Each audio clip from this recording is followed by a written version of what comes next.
ಎಲ್ರಿಗೂ ನಮಸ್ಕಾರ. ಈ ವಿಡಿಯೋದಲ್ಲಿ ಕುಕ್ಕೆ ಸುಬ್ರಹ್ಮಣ್ಯ ಕ್ಷೇತ್ರದ ಇತಿಹಾಸ ನೋಡೋಣ.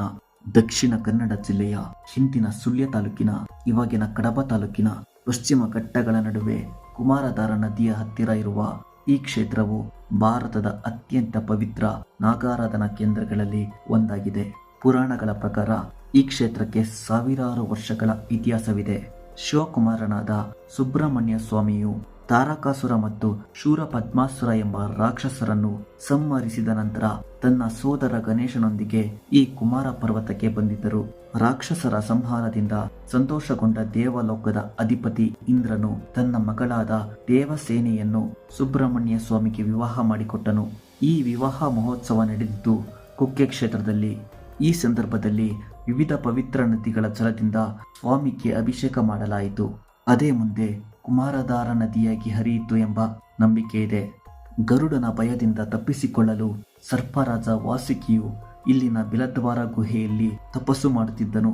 ಸುಬ್ರಹ್ಮಣ್ಯ ಸ್ವಾಮಿಯು ವಾಸುಕಿಗೆ ದರ್ಶನ ನೀಡಿ, ನಾನು ನಿನ್ನೊಂದಿಗೆ ಈ ಕ್ಷೇತ್ರದಲ್ಲಿ ನೆಲೆಸುತ್ತೇನೆ, ನನ್ನನ್ನು ಪೂಜಿಸುವವರು ನಿನ್ನನ್ನು ಪೂಜಿಸುತ್ತಾರೆ ಅಭಯ ನೀಡಿದರು.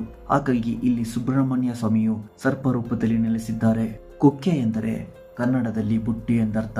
ಹಿಂದೆ ಈ ಭಾಗದಲ್ಲಿ ನೆಲೆಸಿದ್ದ ಮೂಲ ನಿವಾಸಿಗಳು ಅಥವಾ ಭಕ್ತರು ಲಿಂಗುಗಳನ್ನು ಬುಟ್ಟಿಯಲ್ಲಿಟ್ಟು ಪೂಜಿಸುತ್ತಿದ್ದರಿಂದ ಈ ಹೆಸರು ಬಂದಿದೆ ಎಂದು ಹೇಳಲಾಗುತ್ತದೆ. 8ನೇ ಶತಮಾನದಲ್ಲಿ ಆದಿಶಂಕರಾಚಾರ್ಯರು ಈ ಕ್ಷೇತ್ರಕ್ಕೆ ಭೇಟಿ ನೀಡಿದ್ದರು. ಅವರು ತಮ್ಮ ಸುಬ್ರಹ್ಮಣ್ಯ ಭುಜಂಗ ಪ್ರಯಾತ ಸ್ತೋತ್ರದಲ್ಲಿ ಈ ಕ್ಷೇತ್ರವನ್ನು ಭಜೆ ಕುಕ್ಕೆ ಲಿಂಗಂ ಎಂದು ವರ್ಣಿಸಿದ್ದಾರೆ. ಶ್ರೀ ಮಧ್ವಾಚಾರ್ಯರು ಇಲ್ಲಿ ಶ್ರೀ ಸುಬ್ರಹ್ಮಣ್ಯ ಮಠವನ್ನು ಸ್ಥಾಪಿಸಿದರು. ಅವರ ಸೋದರ ಶ್ರೀ ವಿಷ್ಣು ತೀರ್ಥರು ಈ ಮಠದ ಮೊದಲ ಪೀಠಾಧಿಪತಿಯಾಗಿದ್ದರು. ಇಂದಿಗೂ ಈ ದೇವಾಲಯದ ಆಚಾರ ವಿಚಾರಗಳಲ್ಲಿ ಮಧ್ವ ಸಂಪ್ರದಾಯದ ಪ್ರಭಾವವಿದೆ. ತುಳುನಾಡಿನ 7 ಮುಕ್ತಿ ಸ್ಥಳಗಳಲ್ಲಿ ಕುಕ್ಕೆ ಸುಬ್ರಹ್ಮಣ್ಯವು ಒಂದು. ಇದನ್ನು ಪರಶುರಾಮ ಸೃಷ್ಟಿಯ ಪವಿತ್ರ ಕ್ಷೇತ್ರವೆಂದು ಪರಿಗಣಿಸಲಾಗುತ್ತದೆ. ಇಲ್ಲಿನ ಗರ್ಭಗುಡಿಯಲ್ಲಿ ಸುಬ್ರಹ್ಮಣ್ಯ ಸ್ವಾಮಿ, ವಾಸುಕಿ ಮತ್ತು ಶೇಷನಾಗರ ವಿಗ್ರಹಗಳು ಒಂದರ ಮೇಲೊಂದರಂತೆ ಇದೆ. ಭಕ್ತರ ದರ್ಶನಕ್ಕಾಗಿ ವಿಶೇಷ ದಿನಗಳಲ್ಲಿ ರಥೋತ್ಸವ ನಡೆಯುತ್ತದೆ. ಸುಬ್ರಹ್ಮಣ್ಯ ಷಷ್ಠಿ ಇಲ್ಲಿನ ಅತಿ ದೊಡ್ಡ ಹಬ್ಬ. ಮುಖ್ಯ ದೇವಾಲಯಕ್ಕಿಂತ ಸ್ವಲ್ಪ ದೂರದಲ್ಲಿ ಆದಿ ಸುಬ್ರಹ್ಮಣ್ಯನ ದೇವಸ್ಥಾನವಿದೆ.